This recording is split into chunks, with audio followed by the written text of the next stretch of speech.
Hello and welcome back student. हमारे पास है question number 9 S C Verma के न्यूटन्स लॉस ऑफ मोशन की एक्सरसाइज का। तो क्वेश्चन हमसे कह रहा है a particle of mass 0.3 kg is subjected to a force F equal to minus k x with K equal to 15 newton per metre. What will be its initial acceleration if it is release from a point x equal to 20 centimetre. So basically हमसे ये कह रहा है कि एक force है, जो final force हमें मिल रही है वो है माइनस के एक्स। ठीक है, F equal to minus k x. लेकिन इस पे अगर एक पार्टिकल है जो किसी एक एक्सेलरेशन से चलकर आ रहा है और इस दीवार को हिट कर रहा है, किसी ऑब्जेक्ट को हिट कर रहा है, और ये हमको final force minus k x दे रहा है। बेसिकली ये क्वेश्चन हमें देखते ही समझ आ रहा है कि ये एक स्प्रिंग कांस्टेंट का क्वेश्चन है। यानी जब एक पार्टिकल एक स्प्रिंग से जाकर टकराएगा तो स्प्रिंग कितनी कंप्रेस होगी और वो माइनस के एक्स की फोर्स देगी।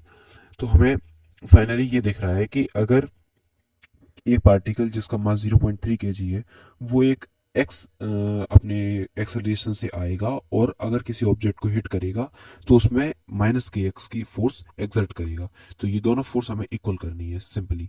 तो minus k x must be equal to mass into acceleration. Okay, तो माइनस के एक्स, देखो एक और चीज है, minus k x potential energy है एक स्प्रिंग की। हमें इसका मैग्नीट्यूड लेना है फोर्स के लिए। हमें डायरेक्शन को हमें मतलब अपने डायरेक्शन को हमें नहीं देखना है इस क्वेश्चन में बेसिकली। ठीक है, तो के एक्स में इसमें के की वैल्यू 15 दी है, एक्स की वैल्यू 20 सेंटीमीटर है। 20 सेंटीमीटर को हम लिख सकते हैं 1/5 मीटर।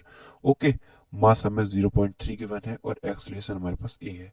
यानी कोई फाइनाइट एक्सेलरेशन से एक मास को अगर हम पुल करेंगे या पुश करेंगे तो वो एक पोटेंशियल एनर्जी को स्टोर करेगा जो कि फॉर्म होगा माइनस के एक्स की। माइनस के एक्स की वैल्यू गिवन है, एम की वैल्यू गिवन है, तो एक्सेलरेशन की वैल्यू आ जाएगी, यहाँ 3 आ जाएगा। यहाँ से एक्सेलरेशन हमारा आ जाएगा 3/0.3, तो एक्सेलरेशन आ जाएगा 10 मीटर पर सेकेंड स्क्वायर। तो इसका कहने का मतलब है अगर कोई पार्टिकल जिसका मास 0.3 kg है 10 मीटर पर सेकेंड को एक्सेलरेशन से चलेगा तो वो एक फोर्स सब्जेक्ट करेगा जिस फोर्स की वैल्यू होगी minus k x. Okay, I hope समझ आ गया होगा।